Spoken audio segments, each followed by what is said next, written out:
ఆంధ్రజ్యోతిలో వచ్చిన స్టోరీ తుపాకీ సిద్ధంగా ఉంది, ఒక తూటా చాలు. సింహం అని చెప్తారు కదా, బయటకు రానివ్వండి. పిల్లులు కుక్కలతో నేను పోరాడేవాడిని కాదు. ఇది రేవంత్ రెడ్డికి సంబంధించిన ఆప్కి అదాలత్ కార్యక్రమంలో వారు ఏ ప్రశ్నలు జవాబులు ఏం జరిగిన దానికి సంబంధించిన ఒక కథనం చాలా విస్తారంగా వచ్చింది. మొత్తం ప్రోగ్రామ్ సంబంధించిన మొత్తం ఇన్ డీటెయిల్గానే ఇచ్చే ప్రయత్నం చేసిన వీళ్ళు.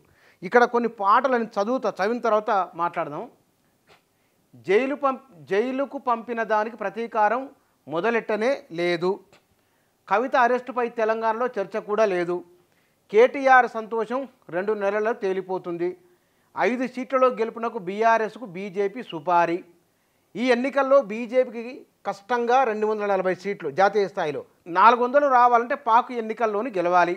నిధులు ఇచ్చే బడేబాయ్ అనిపించుకోమన్నా నిధులు ఇచ్చి మోదీతో సమావేశం ప్రభుత్వాధినేతల భేటీ మాత్రమే.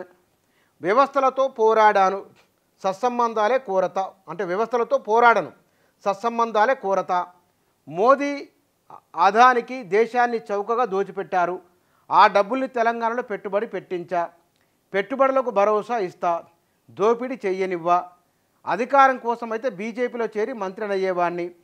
సీఎంగా ఉండి బీజేపీలో చేరాల్సిన అవసరం ఏమిటి? పోరాడి సీఎంనయ్యా, ఎవరి దయతో కాదు. ఎన్నికల ముందు కేజ్రీవాల్ అరెస్టు అవసరమా? Question mark. మోదీ నాయకత్వంలో బీజేపీ పట్టాలు తప్పింది. మందిర్ పనిచేయట్లేదని అవినీతి ఎత్తుకున్నారు. రాహుల్, ఖర్గే, వేణుగోపాల్లో ఎవరో ఒకరు ప్రధాని. ఇండియా టీవీ ఇంటర్వ్యూలో సీఎం రేవంత్. ఆప్కి అదాలత్లో ముఖ్యమంత్రికి చప్పట్ల వర్షం. ఇది ఇక దీంట్లో పెద్ద లోతులో కూడా పోవాల్సిన అవసరం లేదు. 2023 అసెంబ్లీ ఎన్నికలకు ముందు కేసీఆర్కు ధీటైన నాయకులు ఎవరున్నారు, అంత స్థాయి కలిగిన వారు ఎవరున్నారు అనే ఒక చర్చ ఏడాది ముందు నుంచి జరుగుతూ వచ్చింది.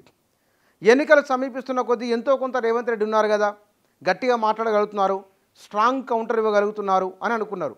కానీ ముఖ్యమంత్రి అయ్యేంత కౌంటర్ ఇవ్వగలుగుతారని బహుశా అంచనా లేకపోయి ఉండవచ్చు. ప్రజల్లో అంచనా వచ్చి ఉండవచ్చు.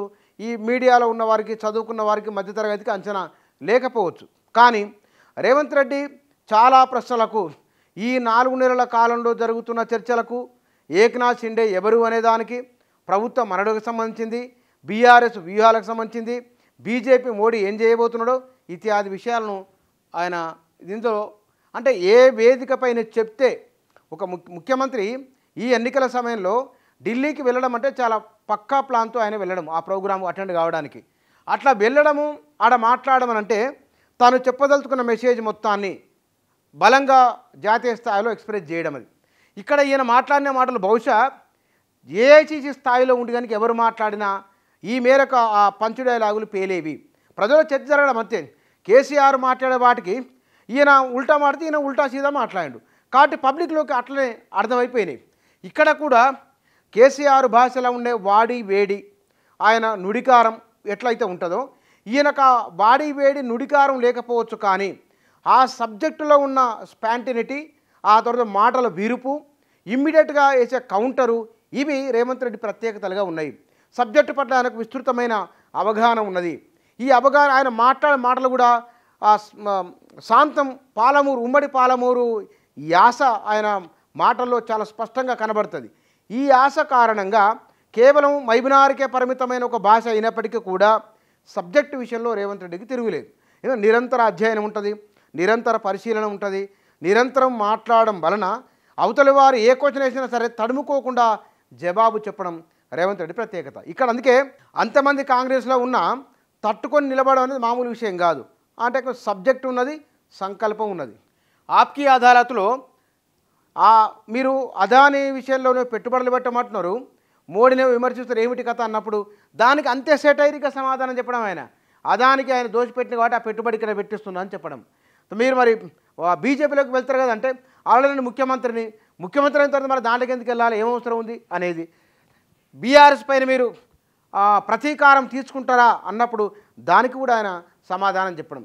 ఇవి రేవంత్ రెడ్డికి ఉన్న ప్రత్యేకతలు. ఈ ప్రత్యేకతల కారణంగానే మిగతా వారి కంటే కాస్త భిన్నంగా, మిగతా కాంగ్రెస్ నాయకుల కంటే తన వ్యవహార శైలి భిన్నమని రేవంత్ రెడ్డి పదే పదే నిరూపించుకుంటున్నారు. అందులో భాగంగానే ఆప్కి అదాలత్ ఇండియా టీవీ షో.